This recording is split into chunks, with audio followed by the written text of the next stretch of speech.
Welcome to the Choose to Be podcast. Hello, everyone. Hello, Luke. Welcome back, and thanks for joining us.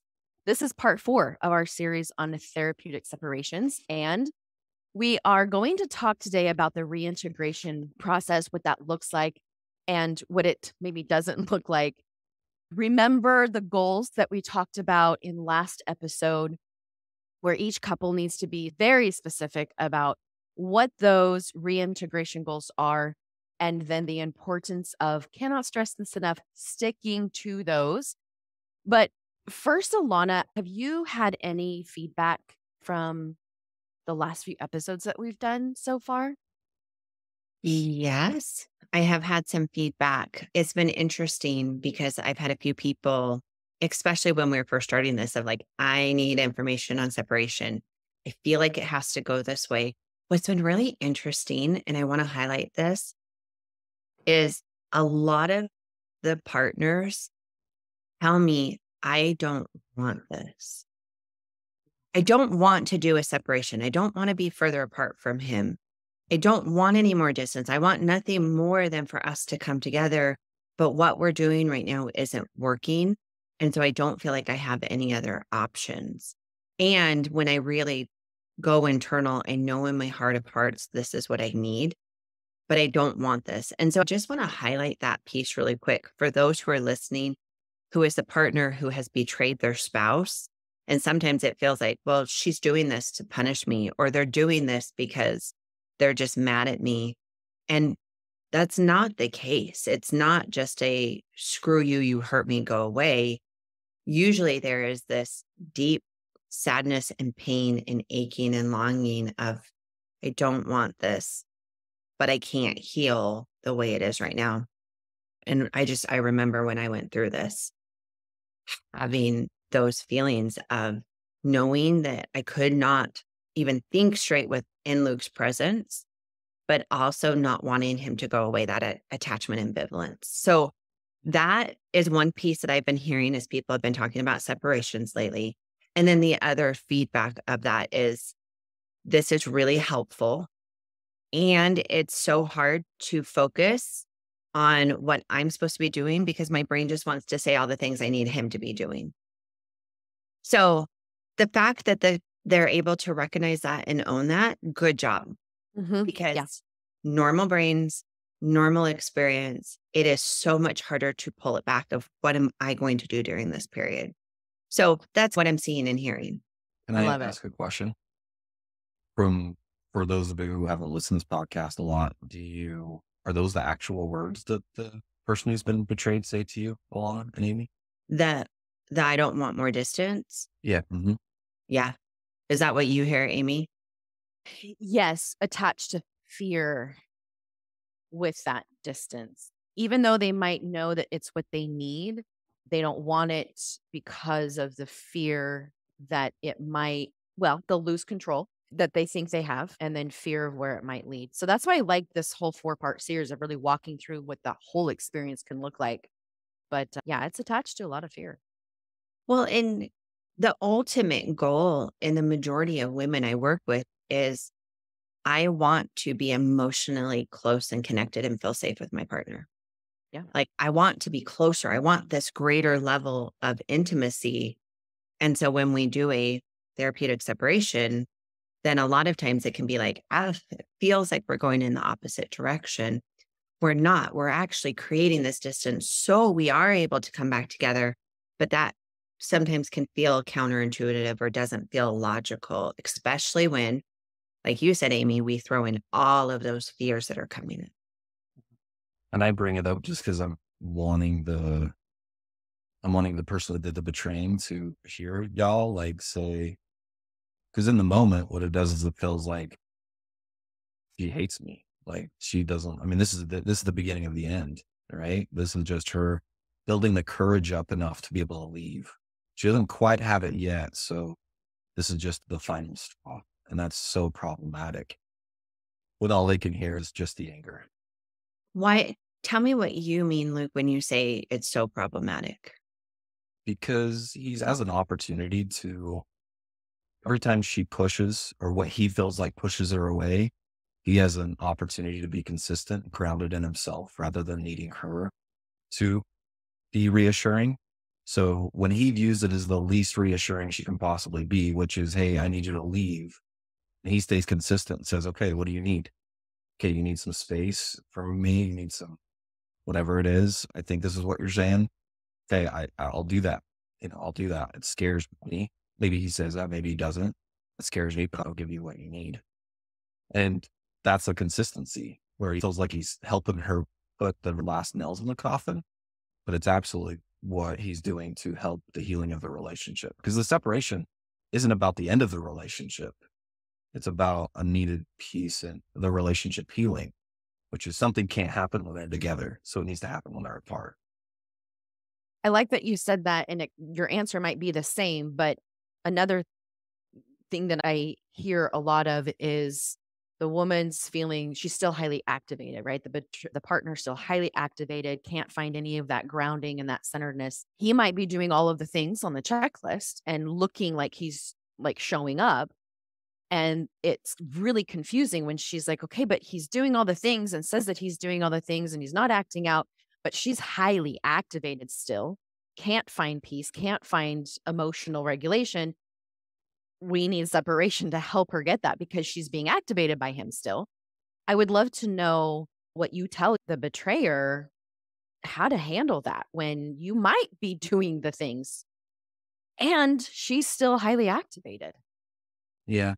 It's interesting because sometimes I'm successful, sometimes I'm not in them hearing me. Or sometimes they're successful hearing me and not, but it's the same message, which is kind of like what you said, Amy. It's the same thing, which is she is working on fight, flight, and freeze right now. Like you are, but she sees you, she doesn't like you. And when you're away from her, it's like, I want him near me. So that is torture for her. So the way that she can get centered is to not have you there for consistently. So will you be able to support her in what she needs? Or are you going to make this about you and what's scaring you? And then there's a lot of validation that I do because I can remember from my days of thinking that it was all over, thinking that, but it wasn't even close to that. Yeah. It's interesting because kind of what's going through my mind is everyone's experience is going to be just a little bit different. And so your reasons for separation, how you're responding in the middle of a separation, it's all going to look different. I have my partner who's betrayed sometimes show up with a lot of anger around a separation. And sometimes I have them show up with a lot of empathy. Sometimes I have them show up as a massive victim. Sometimes I have them show up like we all have our different stuff that's going to play into this of how we are showing up, which kind of going back of why it's so incredibly important that we're each looking at ourselves of what do I want to do and how do I want to show up. But the reason I really want to highlight again, and I know I've said this in past episodes, but highlight again the importance of working with a professional is when you have somebody who can help guide you. Like, yes, there is this period of needing to pull back so we can get grounded. But I really like my couples to be able to have some bridges or some touch points of how we can come back together in safe ways. So we are working back towards this goal of reintegration. Now, I'm just going to say this.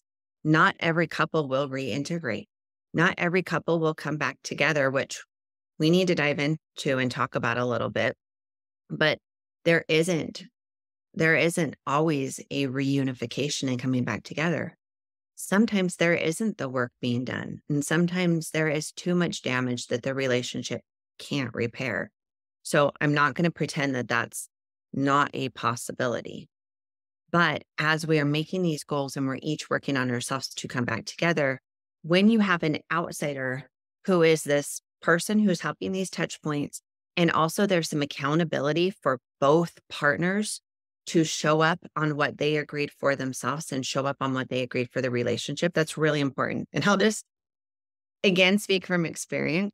When I knew that Luke and I were going to have a couple session that week prior, my brain was working really extra hard to make sure that I was showing up in the way I wanted to and showing up in my value system. When there was no accountability on the horizon, it was way easier for me to slip into my trauma brain and just not give two F's and do whatever my trauma brain said to do in the moment. When I knew I was going to be accountable, while I wanted to tell you, hey, fill in lots of mean stuff here, I went, okay, I'm going to have to this is going to be reported back to someone. How do I really want to show up? So even having that third person can help both partners stay a little more grounded in how they do want to show up. That accountability. I appreciate you not bringing the absolutes into Alana and saying, hey, there's some of them that aren't going to make it. The damage has been too severe. And help me out on this, Alana and Amie. But I do want to be pretty direct with the men that do put their feet in, dig their feet in, dig their heels in. They really hurt the relationship. The ones that say, this is my house, I pay the rent or I pay the mortgage. If anybody wants a separation, then if you want it, you should leave. Or even just going seething resentment. That is the helping putting your nail in the coffin. That is directly going to impact it. There's no promises. You can't make your situation better. You can definitely make it worse. I think you can give it the ability to create an environment where it has a chance. Yeah. But sure. yes, that showing up with the seething or the anger or that victim mentality or the woe is me, none of those are going to help any type of relational healing. No, And a lot of times the men don't want to leave because they feel motivated and empowered for change. They're like, how in the world is my wife going to see this if I'm far away from her? I'm doing so much good stuff and I'm losing the opportunity to prove to her that I'm changing. Okay, can we just talk about that? Because that is what I hear all the time from the betrayer is, but if we aren't together, how are you going to watch me? If we aren't connecting and being in the same environment, how can you see all the work that I'm doing? Luke, can you speak to that? It's such a common, that comes up a lot for me. It's interesting because it's in the patterns, right? One of the things she's watching for is pattern shifts and pattern changes. So if he's a guy that normally digs his heels in, him just leaving and doing it gracefully and supportive, she's seeing what she needs to see. Like that's a big deal within itself. Is it everything? No. But when he listens to her, he seeks to understand like, hey, what do you need? Well, it comes from co-parenting. It's funny because it's not like he's invisible in these experiences, at least not that I've noticed. It's just he's not as visible as he wants to be. But she's got really, really good intuition. And I try to reassure the men that intuition is going to work really well for them, assuming they're staying within their values and what their relationship supposedly values. So that can be seen from a distance. Well, and the thought that's going through my head. So this topic for another podcast on another day that I've been thinking about is intuition versus trauma brain. And how do we sort through it? But what's coming to mind right now as you're talking, Luke, is sometimes when there is that greater distance and they're not constantly in this fight, flight, or freeze, they are better able to tap into their intuition and tap into what is feeling safe and isn't feeling safe. So sometimes creating that distance can actually allow them even more to recognize if what is happening is those good behaviors.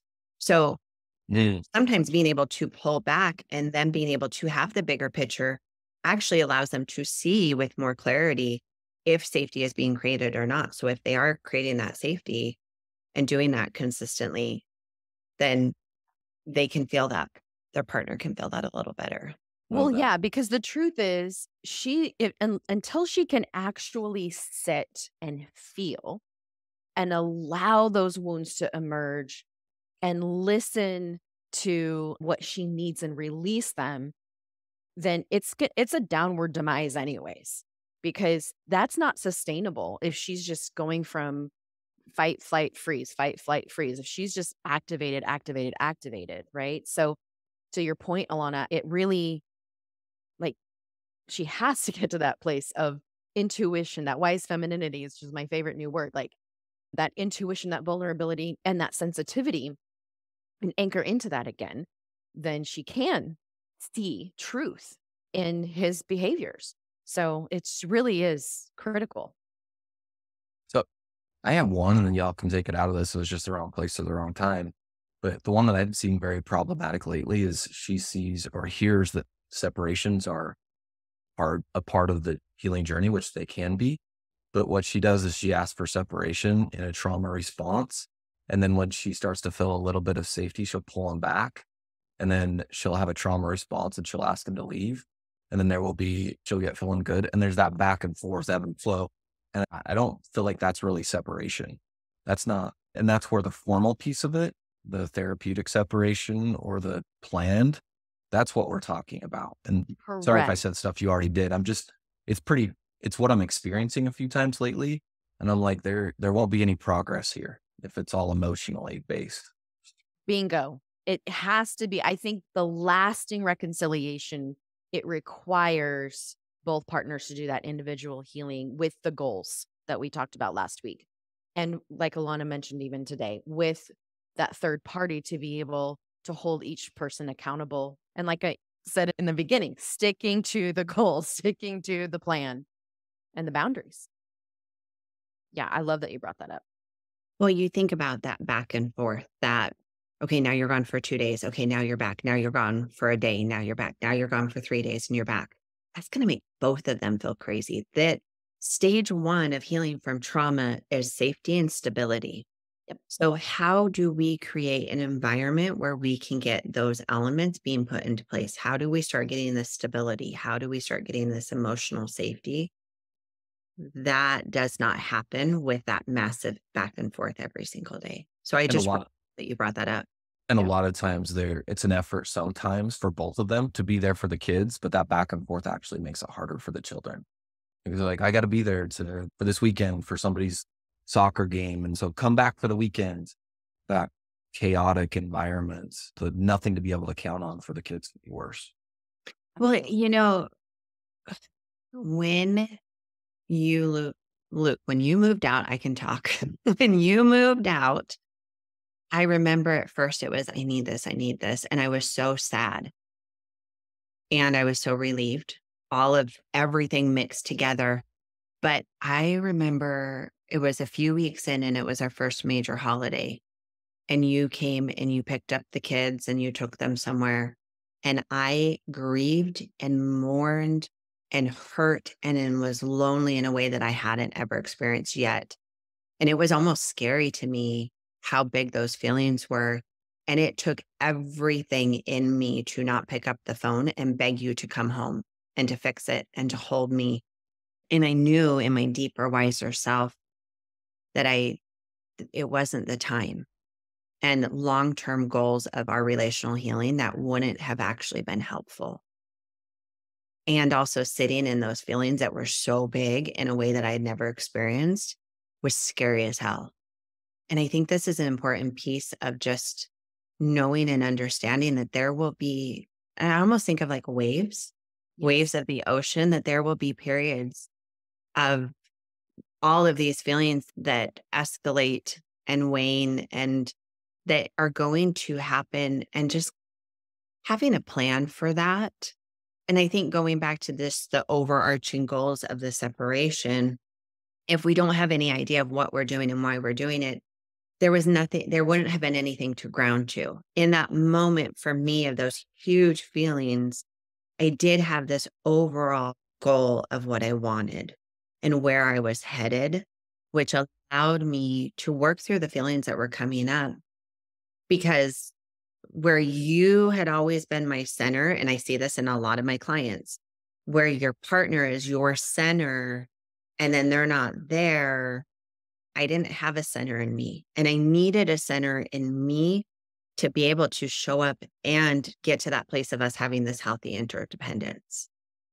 Yes, it's that as you're talking, I'm like, yes, this is the healthy independence that each partner needs, especially in the emotional maturity aspect. And that's what you're saying, Alana, is being able to sit with those hard, difficult wounds and emotions and letting them come up to release them rather than wanting your partner to come and fix everything. That's Well, and if you're hearing this and going, okay, but at some point you have to come back together. Yes. There was a day that we did come back together and he had to hear all of those feelings and I had to feel safe enough to share all of them. And all of that was still built in with time. It just wasn't time yet for where we were in our healing. Yeah. Something you said also came up for me that I hear a lot of. They know that they need the separation. They know that's the most wise thing right now. But there's a holiday or there's an event. Let's just get through this. Let's just get through that. There will always be something. There will Always. always be a holiday. There will always be an event. There will always be something that you feel like you need to be there for the kids. Can you both talk to that piece too? Yeah, I think we're like nodding so hard our like heads are about to fall off.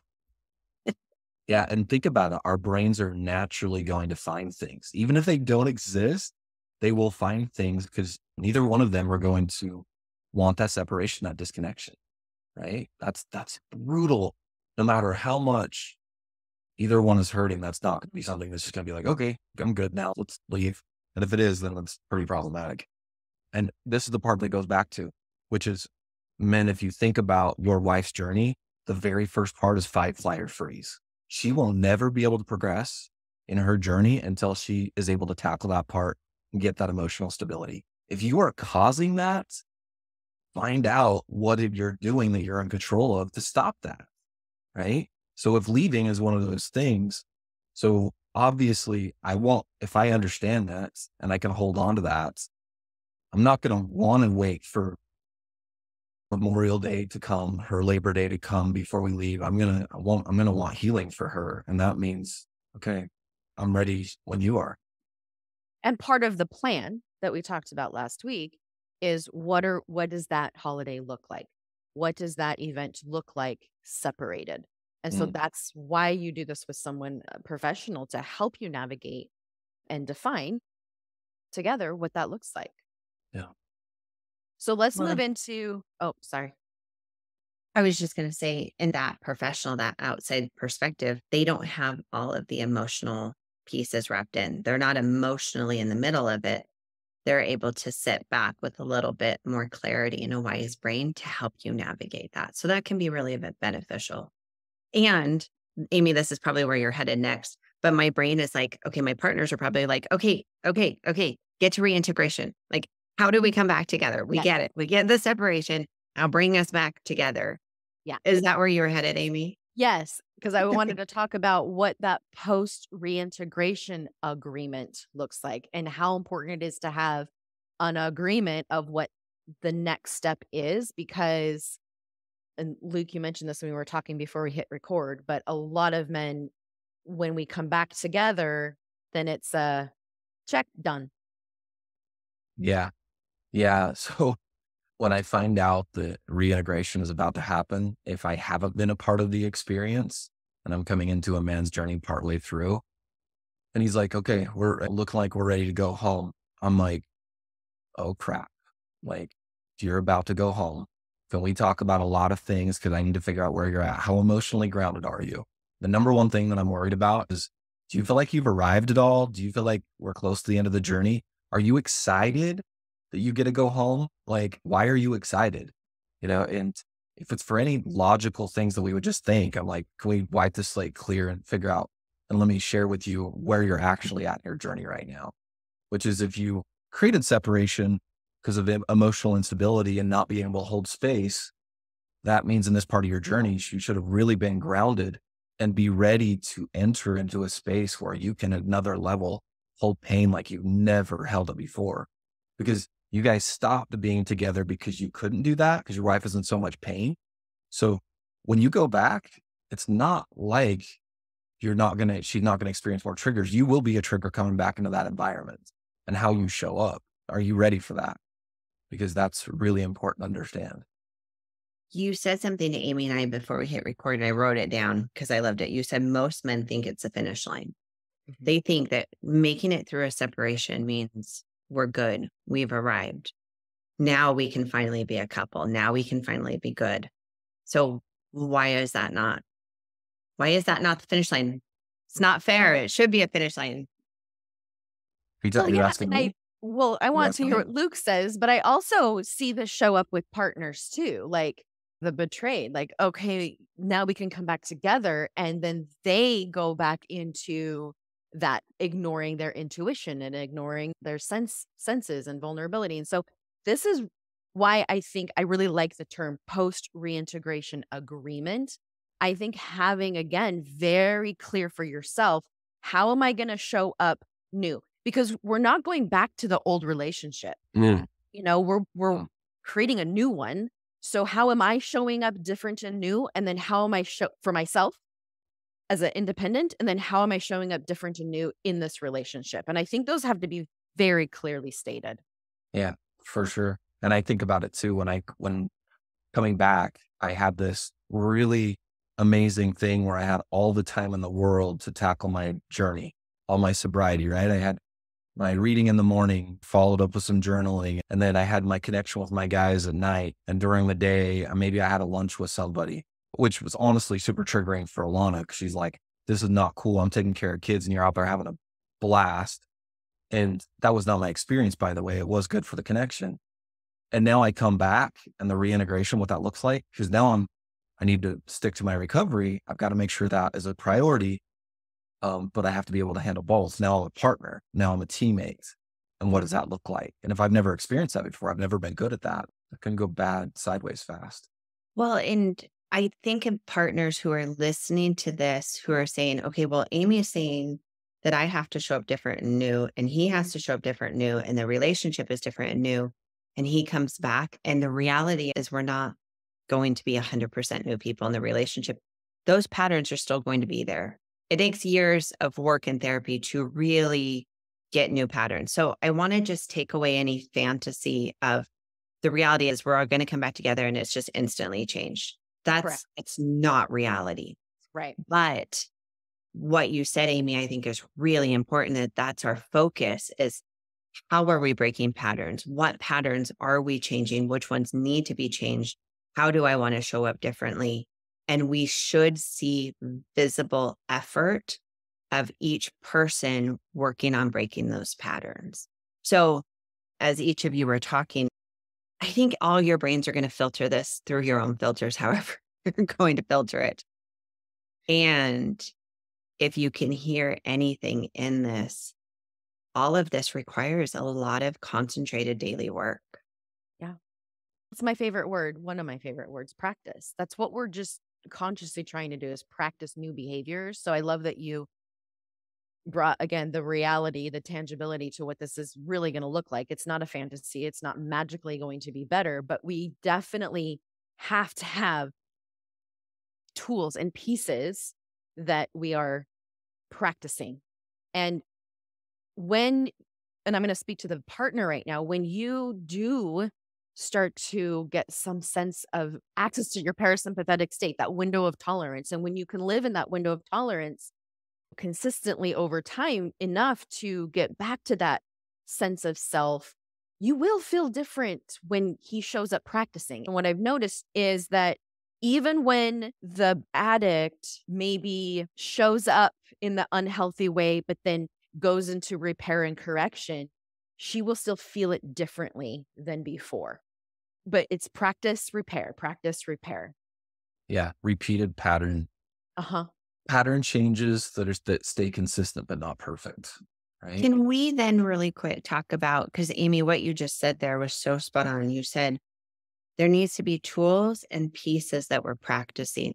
Can we just, obviously we could list tons and none of our brains are probably prepared to list tons, but some actual, like, what does that mean? Like, for example, somebody might need a boundary for themselves. My boundary is when I get to the place that I want to start swearing at my husband, my boundary is I am going to stop the conversation. I'm going to go get grounded. I'm going to go verbally vomit in my journal or to a safe person. And then when I'm ready to actually share with you what's coming up with me, then I'm going to reengage. That would be something that is very tangible. That is a tool that I'm practicing for me.